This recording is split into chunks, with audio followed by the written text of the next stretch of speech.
Rozstřel. Dobrý den, vítejte u rozstřelové kvízu s dnešním hostem Františkem Pánvičkou. Dobrý večer. Takže přejdeme k první otázce. Kečup nebo tatarka? Hořčice. Kondom nebo mikrotenový sáček? Kraví žaludek. Auto nebo vlak? Plak. Plavky nebo trenky? Jak mě Bůh stvořil. Latex nebo guma? Dávám přednost radši latexu. Fetiš nebo hentai? Fekal. Kola nebo rum? Kola s rumem. Vodka nebo džus? Vodka bez džusu. Homl s kečupem? Jo. Fuj, kečup. Úvodní frky. Takže, pane Pánvičko, takže vy jste dřív plival do dálky, závodně. Co nám k tomu povíte? No, tak, jako jo, dá se říct, že jsem už vyhodil pár těch kemrů. Ano, ale jenom, aby jsme si to upřesnilo, plivalo se kozíma bobkama.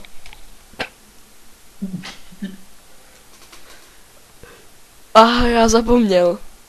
Máte pravdu. Už jsem spolikal pár tun kozího exkrementu. Ale jako bavilo mě to. A co vás baví, to vám jde dobře.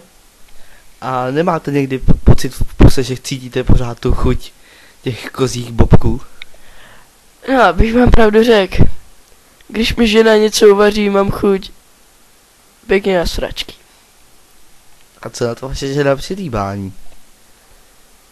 Ona má ráda fekal, takže jí to nevadí. Dobře, také jste býval profesionálním kulturnistou. Ano, velmi krátkou dobu. Byl jsem na něm moc vykorbený. A co je pravdy na tom, že pocházíte z Moravy? To je asi můj fatrík, ne? No, taky že rád piju slívku. No, k tomu nám povězte víc. Vy jste dřív pil závodně, ne? První ligu. No, tak jako pravda, ale potom jsem kvůli rozhodčímu potom jsem musel bohužel kvůli rozhodčímu destilátorovi odejít, protože jako fakt jsme se nějak nesnesli, nebo co. Velmi zajímavé, velmi zajímavé. Ano. Otázky na tělo. Takže, pane Pánvičko, je pravda, že jste zkoušel míchat vajíčka a přitom se druhou rukou škrábat na prdeli? Mám nějaké výběry?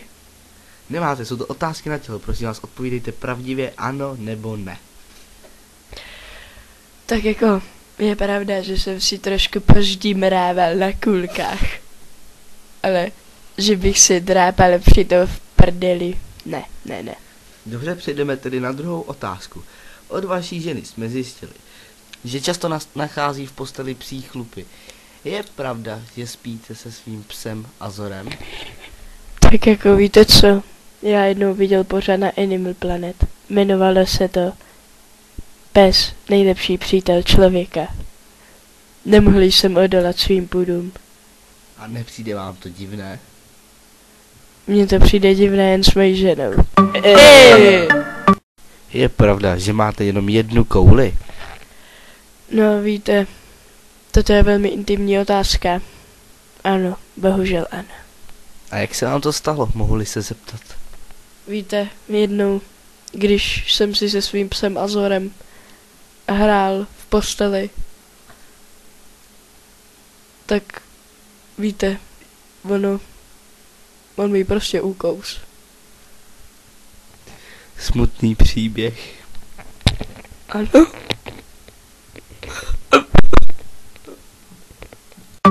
Chudáček! Takže vážení diváci, toto byla první část naše pořadu Azore hledej kouli. A děkujeme našemu dnešnímu hostovi Františkovi Pánočkovi a za účast v tomto pořadu získává zlatou kouli. Nashledanou. Nashledanou. Azore hledej kouli.